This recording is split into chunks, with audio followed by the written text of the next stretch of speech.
Good evening, everybody. Thank you very much for joining us. This is Renato BRANDÃO live, and it's now 7 p.m. in Tokyo and 9 p.m. in Melbourne, where our guest for tonight is waiting, Vanda Hamilton, a fantastic friend, wonderful friend, and a very nice. Just a second, the sound of my computer was on. Okay, there you go.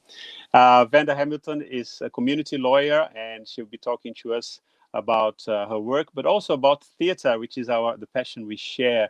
And for those who are tuning in for the first time, this live streaming is usually done in Portuguese. I started doing it in English last month with Felicity Manaju, a lovely Australian actress who is living in beautiful Venice. And that was a hoot. It was very, very popular. We had lots of people watching us and commenting. So we decided to do it once a month in English as well. But I am a Brazilian guy who lives in Tokyo, and our following is mainly here in Japan because I used to work for community television in Portuguese for the Brazilian community here in Japan.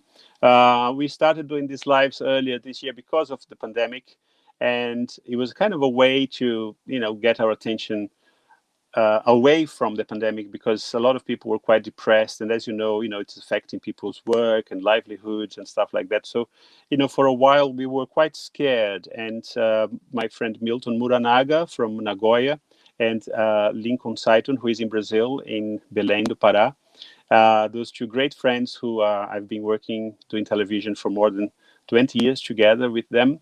They had this idea, and I'm not the only one on this site that you can see, Japão aqui, Portuguese for Japan here. We have lots of other people doing lives in Portuguese mainly, and there are all kinds of lives, from cooking lives to, there's like religious people, there are motivational speakers, all kinds of things that you find on the internet in our little microcosmos here in Japan. But these live and other lives have kind of transcended this Japanese Brazilian community, and we are having a lot of people watching us in Europe, especially in London and in Portugal, of course, but of course in Brazil as well. The problem with our followers in Brazil is that it's there's a 12-hour difference, so it's 7 p.m. in Japan, but 7 a.m. in Brazil, which is a little bit too much to ask for people to get up early morning on Saturday to watch the live. But these lives are recorded. They're also broadcast on YouTube. You can even find it as a podcast as well. So if you're driving and want to listen to our chats, that's also possible. And they stay here. So if you're interested, send a link and we'll send you the information so you can watch the previous ones as well. If you are watching now, please send a little message and let us know where you're watching from. So, we can talk to you. And if you have questions for me or for Vanda during the talk, anytime, please feel free to contribute, because those lives are much more interesting when we have this interaction with people. So thank you so much for watching us. So far we have Milton Muranaga is watching us, and Amaurílio Cavalcante, bom dia. So he must be in Brazil. Bom dia, Amaurílio, welcome. And people will come slowly as well. We are in autumn here in Japan, but as you know, it's late spring coming to summer in Australia. So I'm dying to find out how the weather is there. But you'd be surprised how cold it is in Melbourne in December. Even though we have this image of Australia being a very warm country, but many of my Brazilian friends were quite disappointed when they arrived there and found out that it's actually not that warm. It's not Queensland. It's not the tropical Australia that we see on TV. But it's also very nice. Miranda Kenrick watching from Tokyo. Looking forward to seeing Vanda. Thank you, Miranda. Very nice to have you with us. And there you go. She's on stage on the screen. And it's really lovely to have this new medium, and I think that's the exciting part of those live streamings, is that suddenly it's not TV, so it's not really a chat on the internet. It's something else, and we've been using it as a platform as well to give voice to people who are doing interesting things, working in different areas, to share their ideas and thoughts, and just as I said, take our minds off the elephant in the room, which is, the pandemic and our fears and our anxieties about what's going to happen next year. Is this vaccine coming or what? And anyway, this is really a little bit old, isn't it? We're all a bit tired of that. So it's really nice to move on and start talking about other things. And we were quite surprised, not only by the incredible participation from the guests and people talking about all kinds of things. We had an opera singer last week who sang beautiful arias. She managed to get a pianist and a cellist in Brazil at 7 a.m. To play for us. We've had a doctor who talked about the terrible situation in Brazil with the COVID-19 and gave us lots of advice and told us about vaccines, what to expect, and so on. And so it's been quite, to me, it's been really, really lovely. I've also, of course, I've been inviting people that I know, which means I've been meeting lots of friends and catching up with people that I wouldn't otherwise. And I have to be thankful to COVID-19 for that, because it has really given us an opportunity to relate to people in a different way. I said to my friend the other day, I can't remember, like another time when I spoke so much on the phone with so many people, calling people to organize these live streamings, but also people just want to talk. Like sometimes I remember we were all so proud that we could just leave on messages, like, oh, I don't like telephones, I don't enjoy telephone conversations. So we like very in our own world and using these messages as a way to protect ourselves. But suddenly I'm sending a message and getting a reply like, can I call you? And then people are desperate to talk again on the phone. And that is a side effect. I think it's a lovely side effect, but also a bit alarming. It'd be very interesting to see what the new normal will be once this is over. I hope some things will get better. I hope we won't go back to our old ways, especially with the things that were not going very well. But we'll have to wait and see. Anyway, enough of chatting. Let's call our guest, Vanda Hamilton from Melbourne. Good evening, Hi. Vanda. Hi, Renato. Hello, everyone. Thank you for joining us.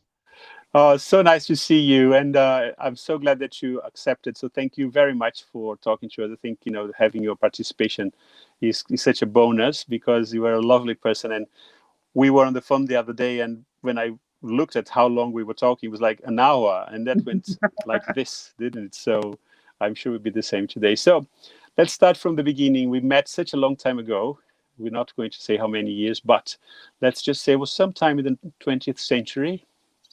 It was in the 20th century. Before we start, Renato, can I just pay my respects to the people of the Brunang Nation, which is the land that I am on, and pay my respects to the elders past, present and future, and acknowledge that we stand on Aboriginal land. Thank you, Miranda. Vanda, that's really lovely and very moving. Actually, I never saw anybody say that in Australia. Is that something that other people do as well? It's very common. Most meetings will start with an acknowledgement of country, and Indigenous people will acknowledge the land that they're on. So that means that everybody, for example, in Melbourne would know which land they stand on nowadays. Because when I lived there, I don't remember this. This is a new thing, isn't it? I mean, I think it did sometimes. It was coming in. It was something that happened in the 90s, but yes, it's a lot more common now. I think there's a lot more acknowledgement of the fact that we live on. We colonized this country. We stole the children. This is what we did, and look, it can be. I mean, thoughts vary on whether it's tokenistic or whether it's something that means something. It means a lot to me to acknowledge it. Oh, definitely. And I think we have that in common, because, it's the same in Brazil. And as you know, I mean, that conscience, I remember when I was in Australia, 20 years ago, I left 23 years ago. But even then, like a lot of people would not say Australia Day, they would call it Invasion Day. And when I brought that idea to my friends in Brazil, that was such a foreign concept, even 20 years ago, and even today, like the way we teach history and everything, there's very little acknowledgement of the brutality. And in our case, we have a worse problem, which was the slavery, and which is a genocide, of these Africans being taken to Brazil and forced to work, and that's where Brazilian wealth was built upon. But so I'm very passionate about that myself, and I'm always trying to bring it up with my Brazilian friends as well. So thank you very much. That's a lovely way to start. Thank you. Yes. So we were going back to where we met, and I met you when I asked you to direct a play for the youth theatre that I had started and was at the time was running. That's right. And we met in a cafe in Carlton, and I think it was Genevieve's, wasn't it? Genevieve's, was it? Yeah. Okay. Is it still there? No. What a pity. Otherwise, I could It go with you again and have a time, coffee. Yeah. Anyway, I remember I was doing a university theatre at the time, and we were introduced by this German teacher that I had. There was a real character. Remember Tim? And Tim, I have to say thank you, Tim, because thanks to him, you are one of my best friends in Australia and in my life. It has been such a lovely, long friendship that we've nurtured over the decades. And but it was his introduction, wasn't it? I said, I know this lady, she does like theater, and maybe she, we could do some professional stuff, And I said, thank you, that'd be lovely. And then we met, and I remember you used to drive this MG. Remember this? I lovely, did. yeah. I did. Yeah. Well, it was lovely, apart from the fact that it kept me out of pocket for, I'm sure I'd have a house by now if it wasn't for the MG and the horses and the skiing and the travel. But yeah. Yes, and then there was the Shoestring Theatre Company, wasn't it? And they were in. Let me see if I remember. Is it Kangaroo Valley? Diamond Valley and Eltham, which is about 25 kilometres out of Melbourne, a kind of a semi-rural area. Yeah. I was a bit alarmed, I have to say, when you said, it's just a short ride, and then we were just like riding to the bush out of Melbourne. But then, of course, I loved it from day one, because this was like incredible. That's us there, remember? That is us. Oh my God, yes. Oh yes. Well, I think now the people watching us can guess how many years ago that was. I just want to say that Aru Albuquerque is watching us as well. Aru is a fantastic friend from Yamanashi. He's a Brazilian teacher. He teaches Portuguese as well, and he's very involved in theater arts as well. He's a great soul. Thanks for watching us, Aru. Lovely. Yeah. So, you had this incredible young people who you already knew, most of them, and they were auditioning for a Australian musical called Pastrana. And that was, again, you were opening all this world to me, because I had never heard about that musical, and I had never heard about those fantastic writers and composers. And it was really lovely, wasn't it? We did a great job, and short seasons, unfortunately, but just the whole preparation and the whole learning curve for us, and especially for the youth that we were directing and teaching, was fantastic, wasn't it? It was. It was. Look, it was an extraordinarily beautifully written musical, and I wish that we had been able to do more by that composer and the person who wrote the book. So the man who wrote the book, and I don't know if you remember this, but he was in the last stages of AIDS at the time that we did the show. I do remember that, yes. And he had been with Opera Australia for many years, and his friends in Opera Australia had never been able to see the first time that show was put on. Right. I saw it in a church theatre in Hawthorne, and I was just blown away by it. And so at our dress rehearsal, we had a lot of members of Australian Opera there, and Peter was there. Yes. And he knew that would be the last time that he would ever see it. And it was incredibly touching how our young people just were all over him. Remember that? They could not get enough of him. They were hugging him, and they wanted I think he was too tired to come and have a drink with us, but they just wanted to be near him because he was such an extraordinarily vivid person. Yeah.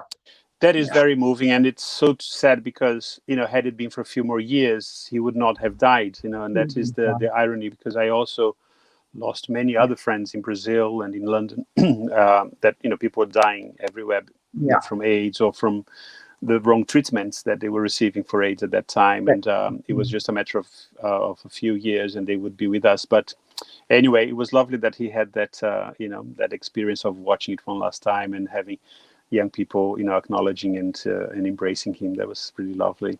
It was, and I wish they wrote another musical called Trilby, which is I don't know how many people know the book of Trilby, which was by that's the party at your place.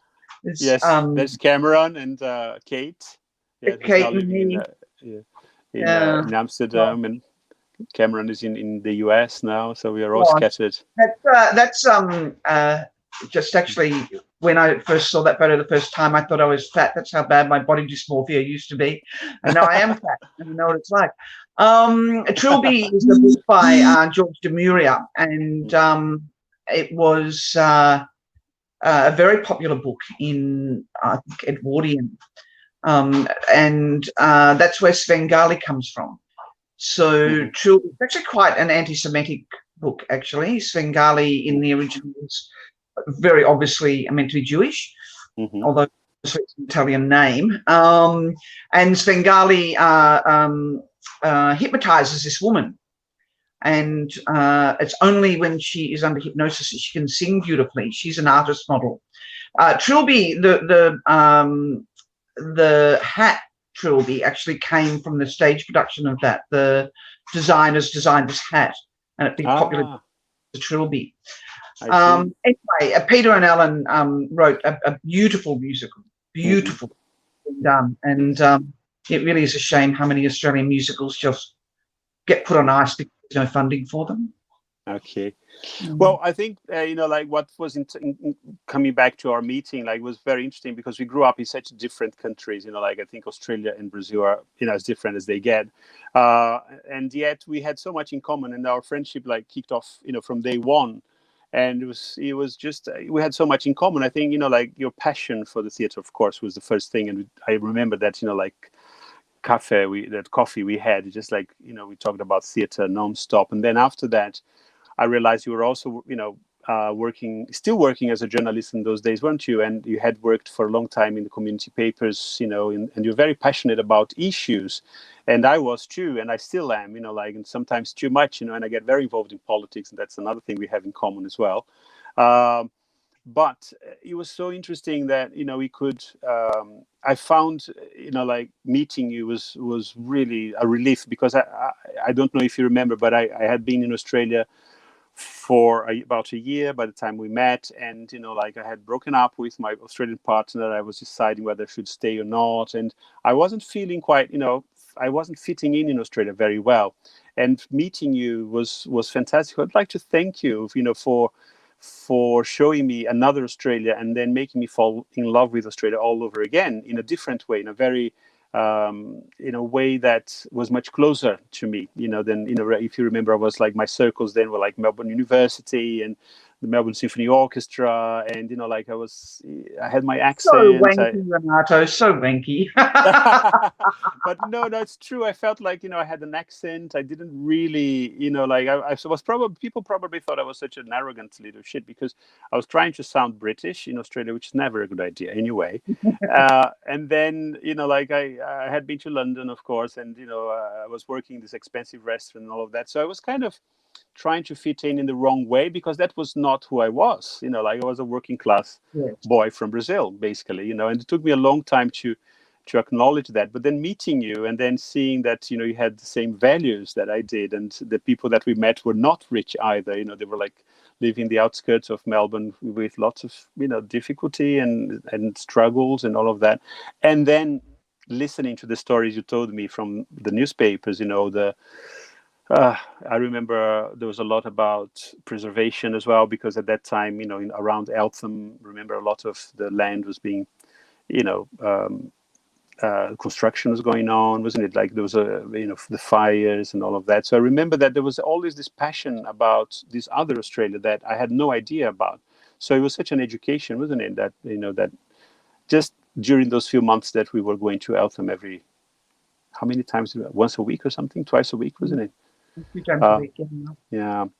And then I remember too, when I left Australia, you were, that's something that stayed with me. That was, it came to my door, and I was living in Gravel Street, remember?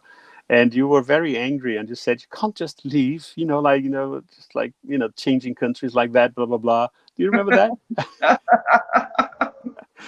And I felt, oh my God, this is the person I'm going to miss the most, in Australia. And I really do. And then, of course, that was life. And I've been in Japan for 23 years now. And you've visited me here twice. And you went to Brazil with me. Thank you very much. Met my mother before she passed away. And, all of that just cemented what we had already built, over those years. But, how come we have so much in common if we grew up in such different places?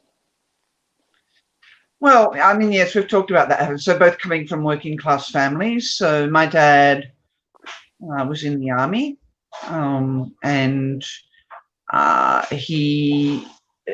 they moved out to Eltham, which then was kind of it seemed even further out because, I guess the city was kind of smaller, because he wanted his family to have a kind of a semi-rural life. Yes. A bit of Eltham. So Eltham was kind of hippie central when we grew up there, but the land was also cheap. So where we grew up, very working class area of people next door to us. The guy ran an earth moving business. The people behind us were Rabbitohs, which a lot of people listening won't obviously know what that is, but they went out and caught rabbits and sold them at the market in the city. Family behind them were responsible for most of the crime in Eltham. And I think Lincoln has a photo of your father. Lincoln, can you show us that the black and white photo of his Vando's father? Maybe he can't find it now, but that's a lovely photo. Is that your father in the army? That's my father. It's in when he was in Japan. In Japan, so my dad joined the army at 16. Can you imagine? And if the photo does come up, you'll just think, how could they possibly have ever thought that he was 18? But he just wanted to leave home, and so he joined and was sent to occupied Japan. He joined just as they didn't know, but just as the war was ending. Yes. And well, then, the army and the armed forces were always a good option for working class boys, wasn't it? I remember my father wanted me to go into the army because it was a way to get an education, in Brazil. Yes. Working class has obviously always been a fodder for that sort of thing, and then so he joined the army, and then he went to the Korean War. I didn't meet my mum until quite some time after. He actually met my mum when he had an accident in a Jeep in Victoria, and she was a nurse at the repatriation hospital. Yeah. I think of you and your family as like very stoic Scottish people, am I right with that impression? And I remember we had this conversation when we were in a church in Brazil, and we were saying how, the churches that you went to as a child were so austere. Remember, because, all that decoration that you have in Catholic churches, with, the Baroque and all of that, you didn't have any of that. And the churches were cold and just plain. Yeah, we went to the Presbyterian church, and they were very cold and plain, and Presbyterian division of, Christianity is, it's really, really very, comes down very hard on the side of the punishment, not much on the side of the rewards of Christianity, But that is, that's the thing that I really admire about you, especially. I mean, the thing that, we're coming to now is that, you had already had this career as a journalist, and then it's, this love for the theater.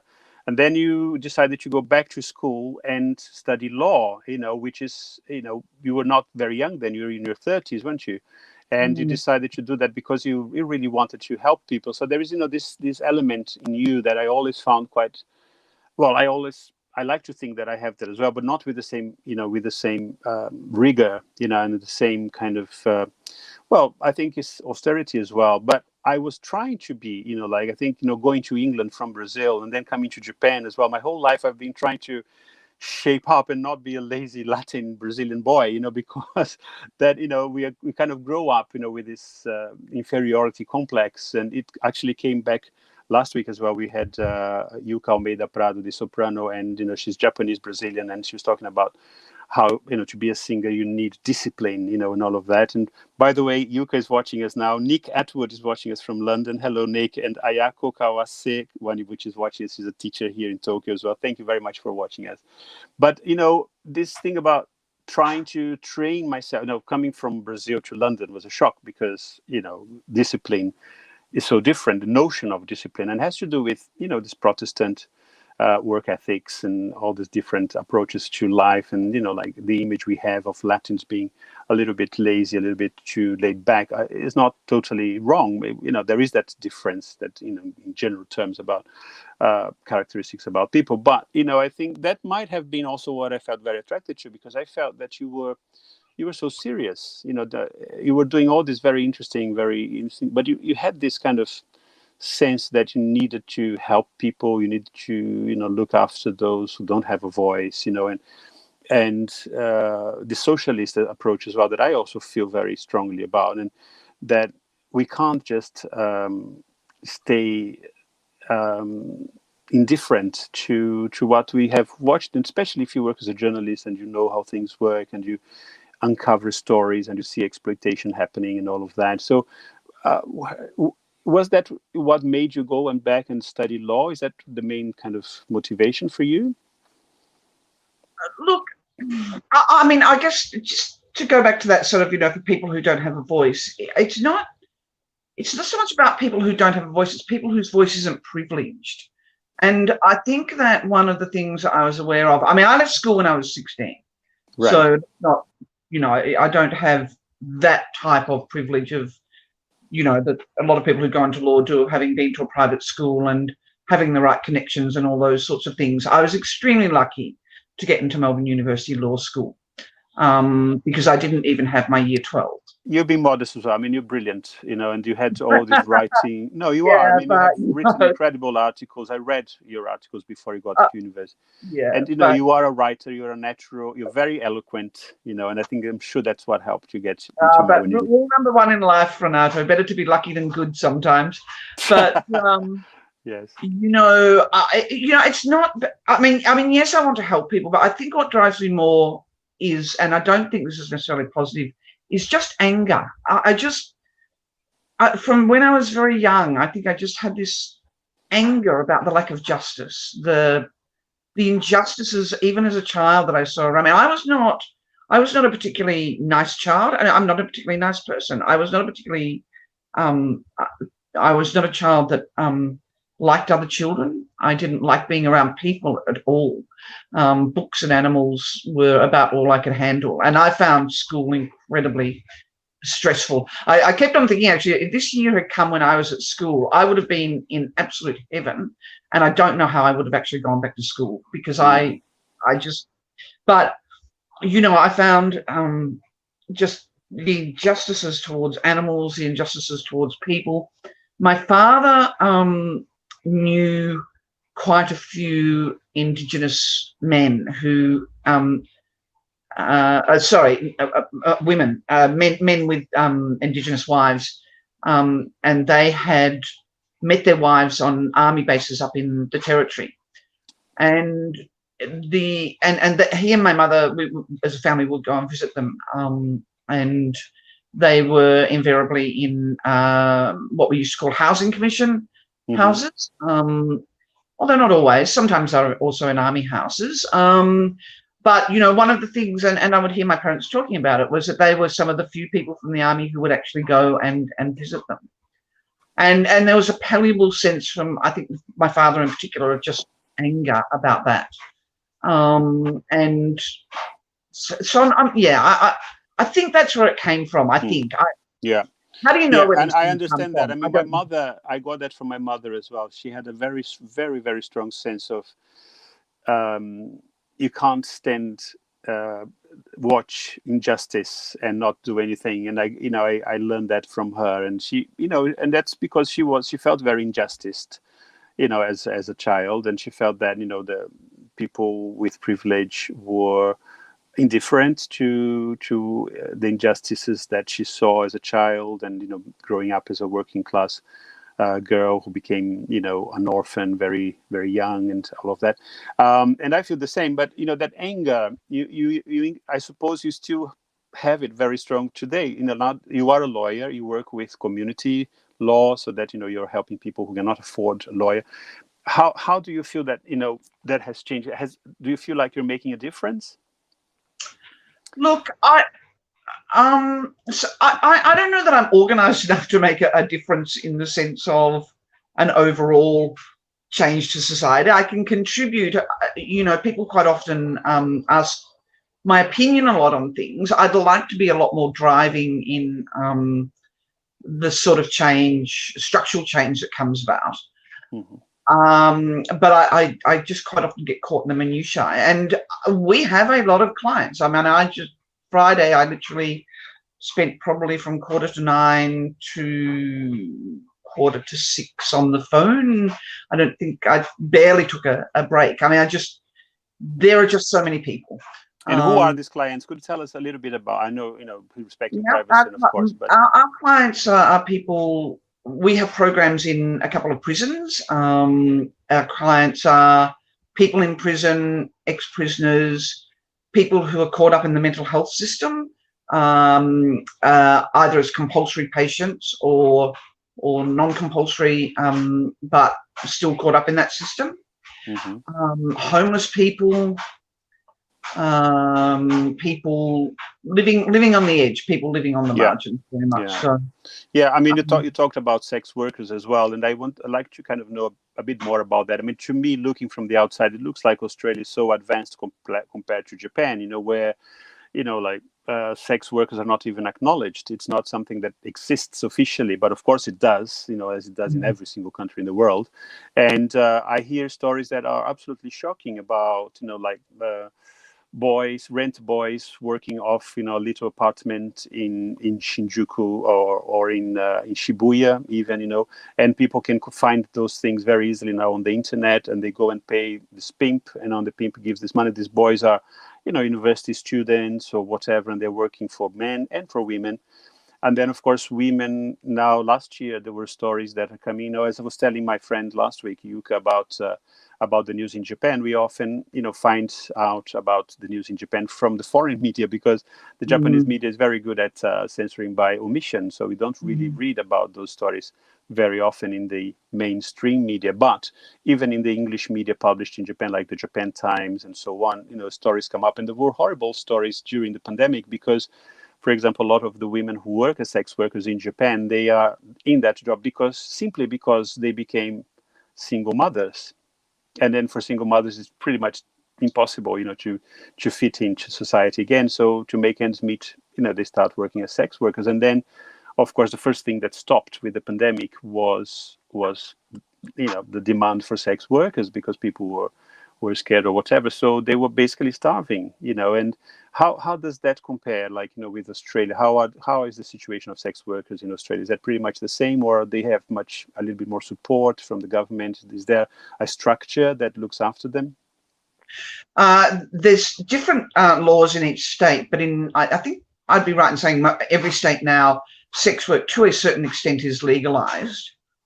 I think most sex workers would prefer that it was actually decriminalized, because putting a legal framework around it can make it very difficult for sex workers to have their own agency. So, for instance, here where it's legalized, if you have a criminal record, for instance, you can't run a brothel. Of course, a lot of women who have been in sex work for quite some time will have a criminal record simply from being in sex work, for when it was criminalized totally. It's still criminalized if you're working on the street. And I mean, look, fewer and fewer sex workers are probably working on the street because now they're using apps and they're using other ways of meeting people, which is not necessarily great. It's not necessarily as safe, perhaps, as working on the streets.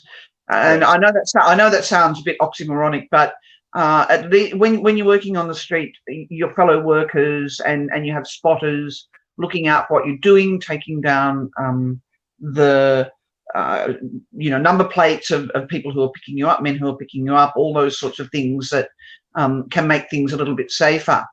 Yes. So, look, the big work at the moment is to decriminalise sex work, and particularly for street sex work. In Sydney, what they did was they decriminalised street sex work for one area, and they set up some places where street sex workers could go and get towels and all those sorts of things.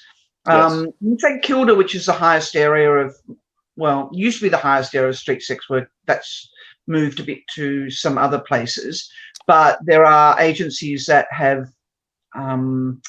free condoms and all those sorts of things that people need while they're out there on the street. Unfortunately, they don't open up until really late.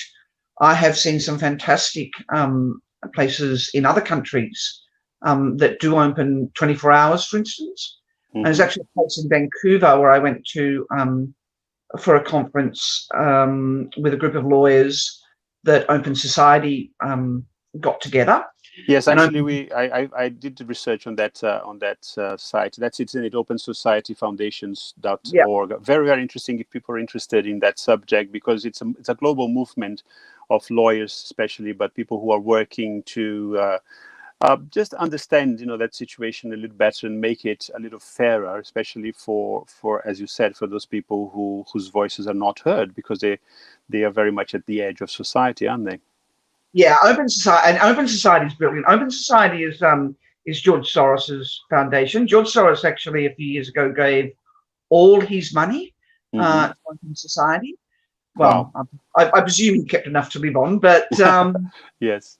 And they really do extraordinary work. That's the society that's been under a lot of. I was actually very worried for my friends in America who work for Open Society, yes. while that kind of fear-mongering and conspiracy theories about George Soros and, money supposedly being funneled through Open Society to Black Lives Matter and all those sorts of things. They do extraordinary work all over the world. And I've been fortunate enough to meet lawyers. When you're at a conference of people and you're talking about your issues in Australia or talking about your issues in the UK or America, and then you meet a lawyer from Uganda who is facing every day for promoting legal rights for gay people, you just go, okay. You feel so privileged. Well, that's the thing, isn't it, that once you start really looking, it's like I have a friend who is a great donor for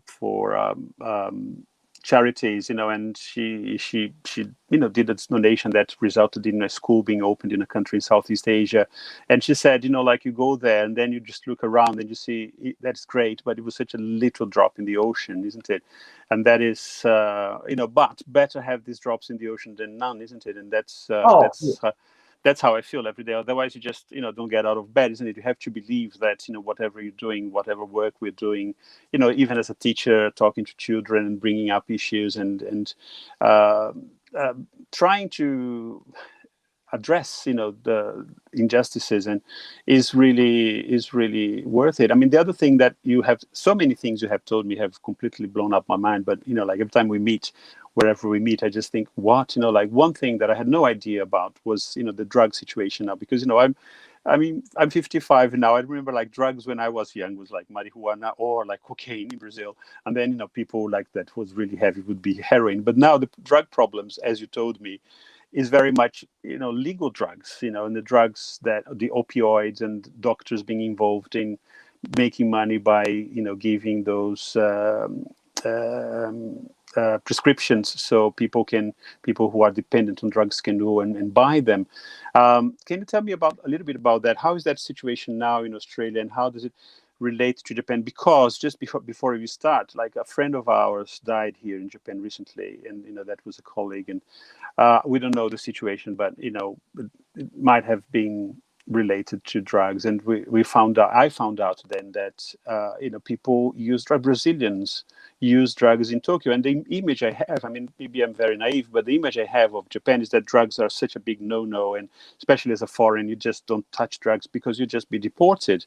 And then I find that all these young people are actually using drugs, and they're not the drugs that we would think about, but they are amphetamines and synthetic drugs. But then again, those drugs that you get from a prescription. So how is that situation nowadays in Australia, in a nutshell? I mean, look, I think the abuse of off-prescription drugs here is probably is not as common as it is in the US. And by off-prescription, I mean they're drugs that are legal to buy on prescription, but people can get them off prescription.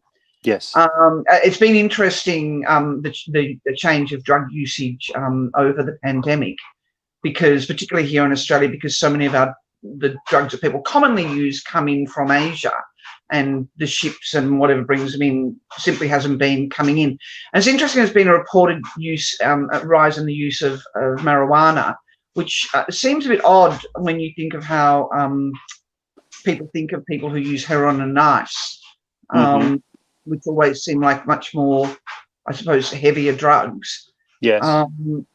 A friend of mine who is a nurse prescriber and works with addiction issues, has said to me quite often that people know what drugs they need to treat what it is that they are suffering from.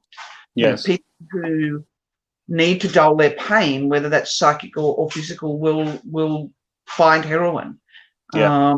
People with PTSD will quite often use ecstasy, and MDMA is now the subject of very interesting trials here and overseas, whether or not it does alleviate PTSD. I really hope that in my lifetime that we see decriminalisation of drugs around the world. I think the criminalisation of drugs has probably been one of the greatest evils that has ever been perpetrated on the world. It's caused untold misery, untold hardship. It's killed countless of millions of people.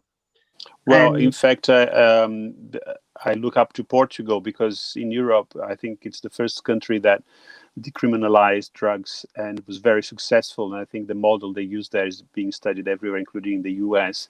But as we know, there are always political interests and other things behind it. But the thing is, I think if people could at least acknowledge, that there is a drug problem, especially in places like here in Japan. I was very shocked that my friend died. I don't know if his death was related to drugs or not, but that we can't even find that out, because it's such a taboo. And then the fact that people just pretend that those problems are not there is a huge part of the problem. I think it's seen as almost a moral failing to take drugs, and it's kind of seen by a moral failing by the same people who take drugs. They go out and drink. Exactly. They will take antidepressants if they're prescribed them. They'll take all those things that mismatch between what people think is okay.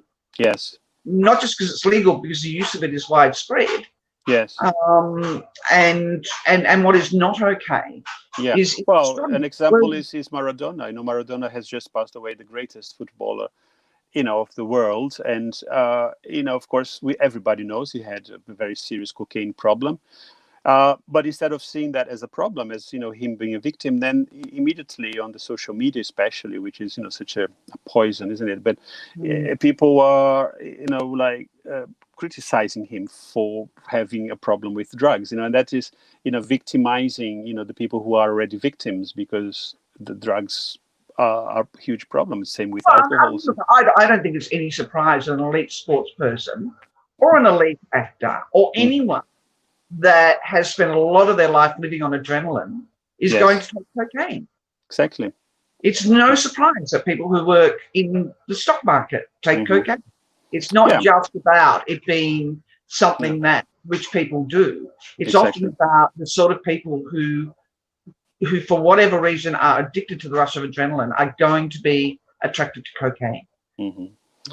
And all of that is, of course, bringing me to the other big elephant in the room, which is mental health, isn't it? And we had a little bit of a conversation about that, and I'm very, very interested in that again because I lost a friend, a couple of weeks ago, and because I see mental diseases all around me all the time, I have to say, and a lot of people are behaving, especially this year, like there's a lot of depression going on, and depression might be, the root of this friend's death. We didn't see it coming. He was a friend who was bubbly, who was very, happy all the time, and never thought, that he was a depressed person, but apparently he was. He might have committed suicide, but mental health is so strange now. It's so complex, and I can't even really start to talk about it because every series you get on Netflix that talk about it in so many different aspects, and then, as you said, so many people talking about their mental health in a way that shuts up other people who should be heard, who have other mental problems and cannot get help. So how do you see that in your work? Yeah, look, I feel that mental health issues, I kind of feel the way that we treat mental health issues, we're at the start of understanding this, where we're right back in the infancy of how we're going to treat this. I hope that in 100 years' time, it will be very different, as it was 100 years ago. Right. A very different kind of acknowledgement. And in fact, sometimes I think maybe a bit kinder in some ways. I mean, despite the mental institutions and despite all those sorts of things, I think maybe if you lived in a small community, there may be more acceptance of diversity. Someone hearing voices and being and talking about visions may be accepted as someone who's having a religious experience rather than someone who's having a psychotic experience. Nonetheless, we do know that the way that people were treated and put into institutions was appalling. There's a really good book that I would recommend everyone read called Crazy Like Us, which is about the Can you repeat Crazy Like Us? Crazy Like Us. It's by Ethan Watters, Watters, and he talks about the Americanization of mental health and how the ideas that have been formulated in America and that are very cultural specific spread throughout the world, mainly as a way of selling medication. Yes. I really feel that one of the things that I would really like to see happen with health systems is that if people are presenting with a mental health problem, that they get a thorough neurological and physical checkup. Because I really think that one of the advances that we need to make is understanding how much of mental health is actually, something to do with neurology. Yes. Something to do with other things other than there's just something wrong in your brain. Right. And we run across clients all the time who once they've been involved in the mental health system, everything that happens to them is seen through the eyes of their mental health. So you get a label, or you get a stigma. Yeah, you present to the emergency department with something, and it may well actually have a physiological cause. And if they can't immediately find the physiological cause, if they even look for it, because you may present in a highly anxious state, and you may present in a state that indicates that you also, may be having problems with your mental health, but the bottom of that is a physical issue. Yeah. You're quite often not tested for it. So, we had a client who had been on order for ages, and she presented with she presented at the local hospital because she thought that she and her child were being poisoned by gas. In fact, they actually were. And her place had been tested, and there was carbon monoxide leakage, and her neighbour next door had the same problem. Right. She did things like she went to school, she took photos of her child because she wanted to show how the face was flushed and, those sorts of signs. And I think the school also rang what's called a CAT team, which is the team that comes out, mental health team. Yes. She was put into hospital. She was put into the psych ward. Her child was taken from her. The cause was physiological. They were being put. Nobody believed her. Nobody. Until one of our lawyers went in and advocated for her and got all the paperwork to show that, In fact, there was that gas leakage. Nobody believed. Fascinating. Yeah. And Well, you know, it's we come across these types of things all the time, and you know, how much that happens in other countries with even less sophisticated health system than ours, I think would yes. be, you know, very Yeah. interesting to No, know. it's very, very interesting. And I think that your lovely cat has just come to the live. Hello. Yes. No, I think it's just about looking after ourselves as well. And I think, especially us here in the foreign communities in Japan, we are, like sometimes terrified because we see, for example, a colleague going crazy, and and we can't do anything about that because there is no first, like the acknowledgement of psychology, for example, in Japan is still hasn't really happened, for better or worse, because like when you tell me about all those stories, I just think, well, there's a lovely side to Japanese society, which is inclusion. So for example, sometimes we have a completely autistic, which has happened to me more than once at school, completely autistic boy or girl, and nobody acknowledges that he has a problem, so he's just treated as if there wasn't anything wrong with him. And then, that is for us foreign teachers very, very difficult, because we come from societies where like we should be trained to deal with that child in a different way. The child is not learning anything, because they're not even relating, they're not listening to the teacher, blah blah blah. But that child somehow is included, and there is a kind of, he will go through the school system one way or another. But then we have but then we have other things, like more than 1 million boys who are in school age, usually junior high school. They use the American system here, which would be like middle school, and that is when they just isolate themselves in their rooms. You probably might have heard there is even a term to describe that, which is hikikomori. So the withdrawn, usually boys, and then they can go for 10 years, 15 years without relating to anybody. So the parents don't tell anybody because it's fear of the stigma. So they keep they keep food for the boy downstairs. When everybody goes to bed, the boy comes and gets the food, never sees his own parents, right? Doesn't relate to anybody. And of course, now with internet and computers and all that, those things are even maybe easier to get away with. So there are all those questions in our minds as well, in living in such a different society as Japanese society is from our Western perceptions and all of that. And as you said, the Americanization of psychology, that comes from a good intention as usual, like from Freud, from understanding of psychology, but then it's become all this treatment with psychotropics and all of that, which is worse than the cure. Sometimes seems so much worse than the problem. I mean, it's psychiatry a lot more than psychology. Yes. Your psychiatry does involve a medication, which is what criminals would get into straight away, isn't it? If they are, especially if they are not privileged. Well, I mean, this is one of the anomalous things about it, isn't it? And we know in prisons that quite often people are kind of kept in a prison of the sort of drugs that they're given, and then they're expected to go back out and just not go back onto drugs. Exactly. Yeah. And I've met, not in this job now, but prior to doing this, I've met people who worked in that system who just said they couldn't do it anymore because the prisons they were working in, which is not the prisons that I'm working in, that we work in, but were just so understaffed that they were just basically keeping the prisoners drugged up to shut them up. Yeah, and all it takes is one politician to make one decision, and then suddenly you have lots of people on the streets, isn't it? I mean, that's happened so many times in Brazil as well. That suddenly you see people out. It's like, how come these people who should be in an institution are not? And again, it's because there's no funds or whatever. So that is very common as well. Anyway, we still have a few minutes before the end of our live, so let's change the subject a little bit. Thank you so much for sharing and for opening, like your trove of incredible secrets and not so happy, but well done. Thank you for doing this work. I'm so glad that people like you are there doing this fantastic job. And I want to get involved as well, and I want people to get involved. I mean, there are institutions, like, again, because of this friend who passed away, I was in touch with NGOs and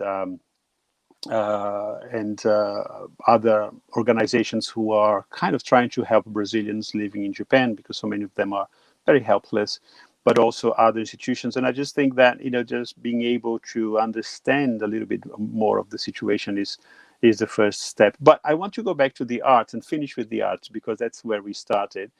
And I don't know how you feel about this, but especially this year, I just feel that the real tragedy to me is that, are we going to go to the theater again? Are we going to go to concerts again? Um, is, for us, like so much of our generation, like when we were young, to me, to be able to watch movies, to be able to access literature was such a redemption, such a way to get away from, the hardships that we had as, working class children and all of that. And now I just feel like, how is that happening? How is art helping people, or is it helping it at all? And how is it going to be? How do you see that happening in Victoria? Now, especially you had a second lockdown and everything. I suspect the theaters are still not operating, right? And the concert halls and all of that. What is the next normal for the arts? Well, I mean, look, they will open. Cinemas are reopening. I think it's intended that theatres will open next year with social distancing and possibly mask wearing. I mean, we are at what they consider elimination, but of course that's fragile in terms of returning people, and perhaps returning people, from overseas not being responsible, etc. I'm hoping that one of the things that arts companies, or performing arts companies rather, learnt from this is that they have the ability to stream, and that they probably have an audience for it. Yeah. One of the benefits of this has been able to watch national theatre. Those national theatre productions had already been they weren't streaming; they'd already been filmed. They were filmed and shown in cinema, and then they were put up on YouTube for free. And the number of streamed things that I've seen. I saw a Tim Minchin concert that was specifically for streaming the other night. Now, I paid $15 to see that, which isn't a lot, but if you get a lot of people paying $15, if you have your audience half full because of socially distancing, but you can pick up an audience around the world, I would happily pay to see a national theatre production either in real time or be able to see it not long after. I think that's. So I'm kind of hoping that is something that, don't you do that because you'll knock my camera down. I'm kind of hoping that that's something that performing arts companies will be able to do. I realise the set up of it would probably be quite relatively expensive to do it properly. Yes. But and I don't know if you saw the Stephen Sondheim birthday celebrations, but that was fantastic. Yeah. Actually, another thing I want to thank you for is for introducing me to Stephen Sondheim, which I knew very little about, but you're so passionate about him, and you still are, and you have kind of shown me some of his wonderful work. But I think it's a pity. I tell my students that I'm teaching two drama classes now. One is like hands-on, and we do little plays based on issues, which is really lovely. I find that very cathartic, and the students really understand that function of theatre.